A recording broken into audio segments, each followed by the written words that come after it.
السلام عليكم. طيب اللي احنا هنعمله في الفيديو ده ان احنا بقى هنبدأ نستخدم الفاليوز اللي احنا حطيناها. بكل بساطة انا عندي التايتل ده مش هيكون تايتل لكن هيكون فورم تايتل دوت فاليو. هاخد الفاليو بتاعت الفورم ده بالشكل ده، وكمان نفس الكلام مع الصورة هتكون كده image. احنا سميناه ايه؟ image form image بالشكل ده. وعندنا الديسكريبشن هيكون كده form description بالشكل اللي انتم شايفينه ده. جميل جدا. طيب نبدأ ان احنا نضيف، ناخد هنا حتى ممكن نجرب الصورة دي علشان تكون مختلفة. copy image address، نحط هنا اي بيانات، وهحط هنا رابط الصورة اللي هو الرابط ده هعمل له حفظ. طيب هنا واحدة واحدة نفهم ايه اللي حصل. نقرأ الايرورز. الواضح ان في مشكلة في ال HTML بتحصل. طيب اللي انا عملته ايه؟ هي مشكله ان احنا بنحاول نحط element جوه values. يعني هنا المفروض ان نحط form image اللي هي دي دوت فاليو، اخد الفاليو بتاعتها، لكن انا رحت حاطط الاليمنت نفسه وده مش صح. هنا دوت فاليو وهنا دوت فاليو بالشكل ده.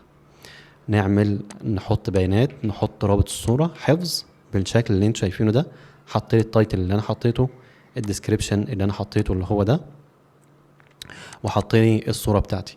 هنا ممكن نعمل حاجه كويسه، انه بما انه ضاف البوست، فانا ممكن اروح اقول له فورم تايتل دوت فاليو ارجعها فاضيه. كده انا بعمل سيت اتريبيوت، يعني انا كده بعدل على الاتريبيوت الاولى. هنا كنا بنعمل جيت للاتريبيوت، بنجيب القيمه بتاعت الاتريبيوت دي واقول له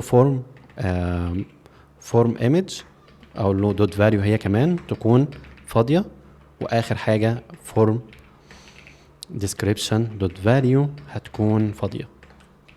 وهنا نعمل تاني نحط البيانات، نحط الصورة حفظ، هتلاقوا ان هو ضاف لي الحاجة بتاعتي وحط وفضالي البيانات. اللي احنا عملناه لحد دلوقتي ان احنا رحنا عملنا تصميم، عملنا عنوان، وصف، رابط فيهم ايديز. لما بيدوس على الزرار بتأكد ان كل واحد من دول فاضي. لو فاضي بطلع له برسالة، ولو الامور كويسة بعدي. وخدنا الاليمنت بتاعنا كريتناه بالجافا سكريبت هو والكونتنت بتاعه، وبس بنغير المحتوى بالمحتوى اللي المستخدم بيحطه. في الفيديو الجاي ان شاء الله هناخد حاجات جديدة، لان اعتقد ان الحاجات دي احنا كلها او اغلبها اتكلمنا عنها. لكن في الفيديو الجاي هندرس حاجة جديدة بالاضافة لكده. هنعمل فكرة الديليت، لكن قبل ما نطلع من الفيديو بالمرة، بما ان الموقع عربي مش عارف انا ليه خليت دول انجليزي، نخليهم بس عربي هم كمان. تعديل ومسح بالشكل ده. فنكمل في الفيديو الجاي ان شاء الله.